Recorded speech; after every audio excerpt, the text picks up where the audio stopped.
In the name of the Father, the Son, and the Holy Spirit. Wonderful to see you all again on this, the fifth Sunday of Easter.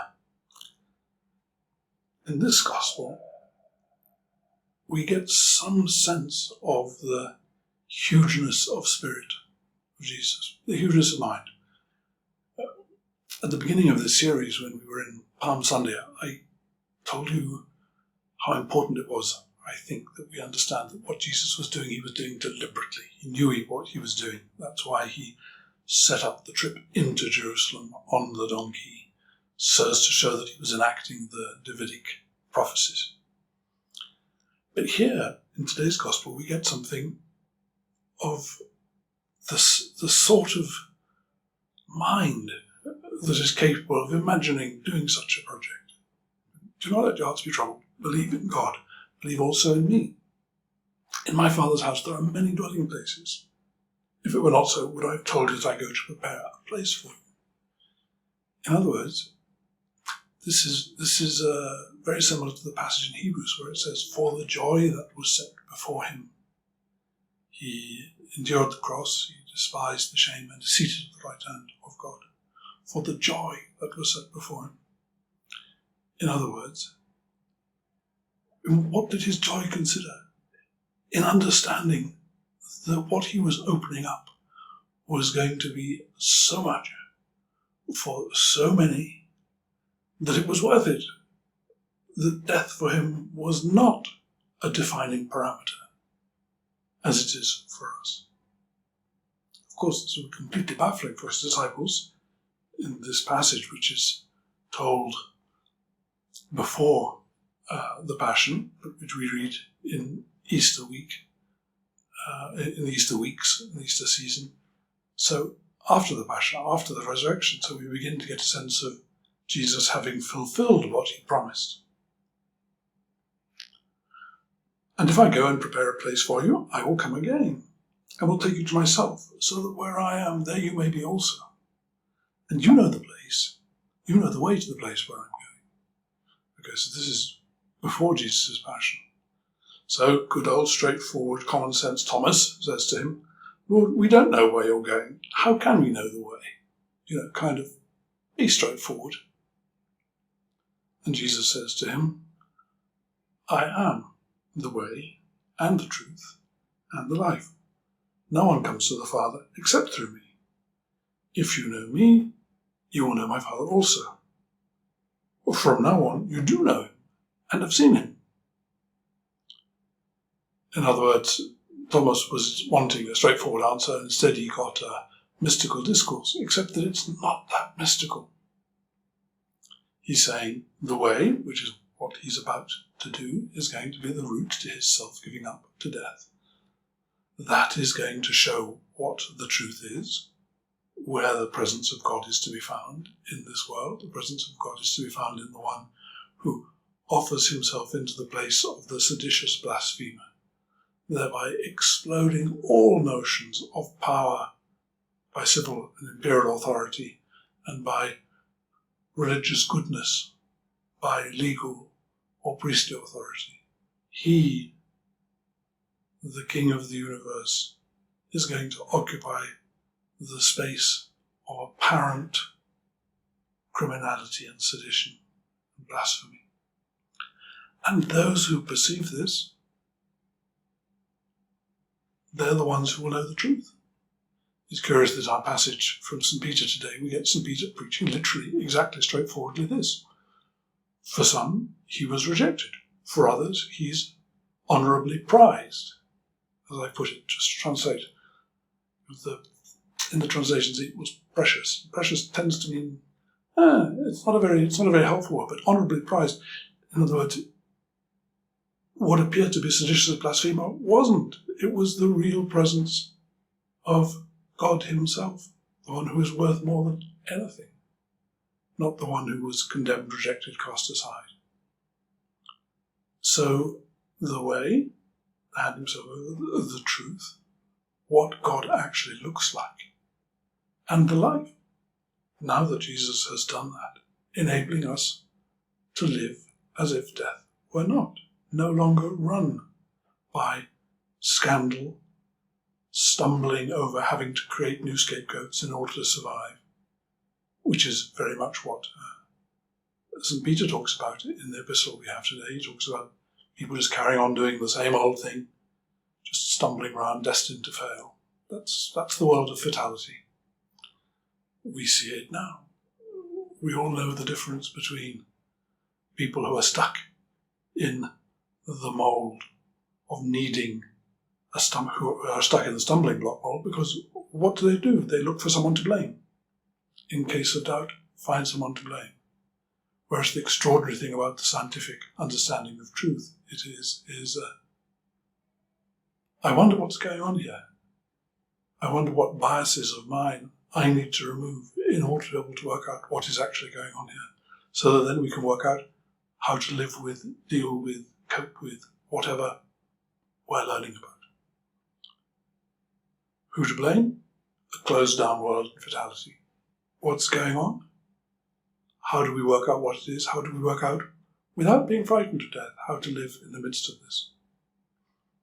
We see a good deal of both of those attitudes going on in our response to the current virus. Then Phil the Greek, says to him, Lord, show us the Father, and we will be satisfied. So the more mystical Greek cultured disciple, show us the Father.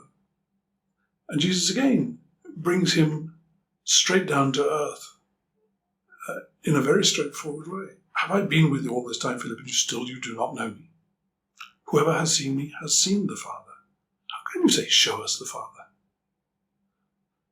In other words, Philip is talking as though the Father is someone else, someone outside, that there is a big God out there who is somehow independent from Jesus.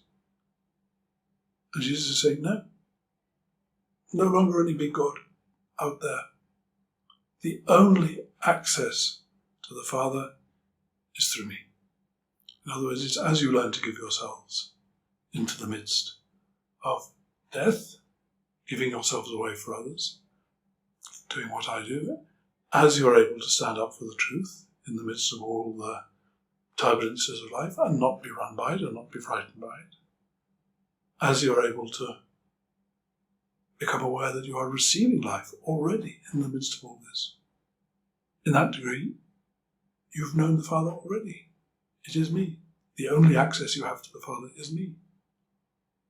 There is no other extra out there.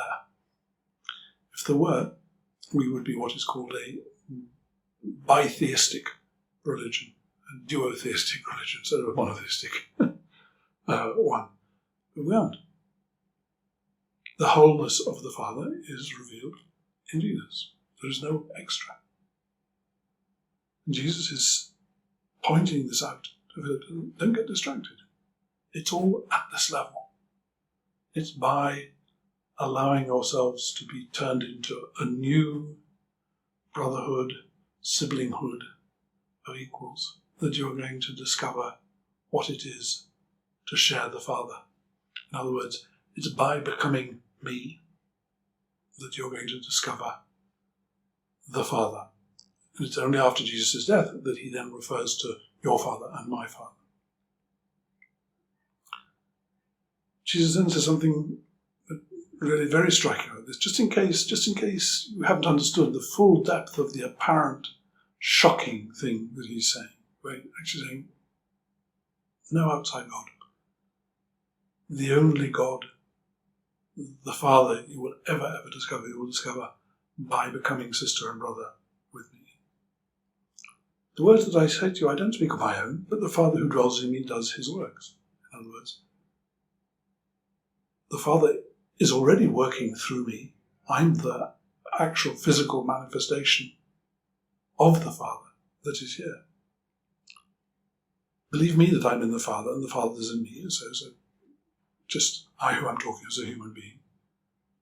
But if you don't, then believe me because of the works. And he's referring to the various signs which he had done, all of which were signs which tended to open up creation. no demigod can open up creation. The only one who can open up creation is the Creator.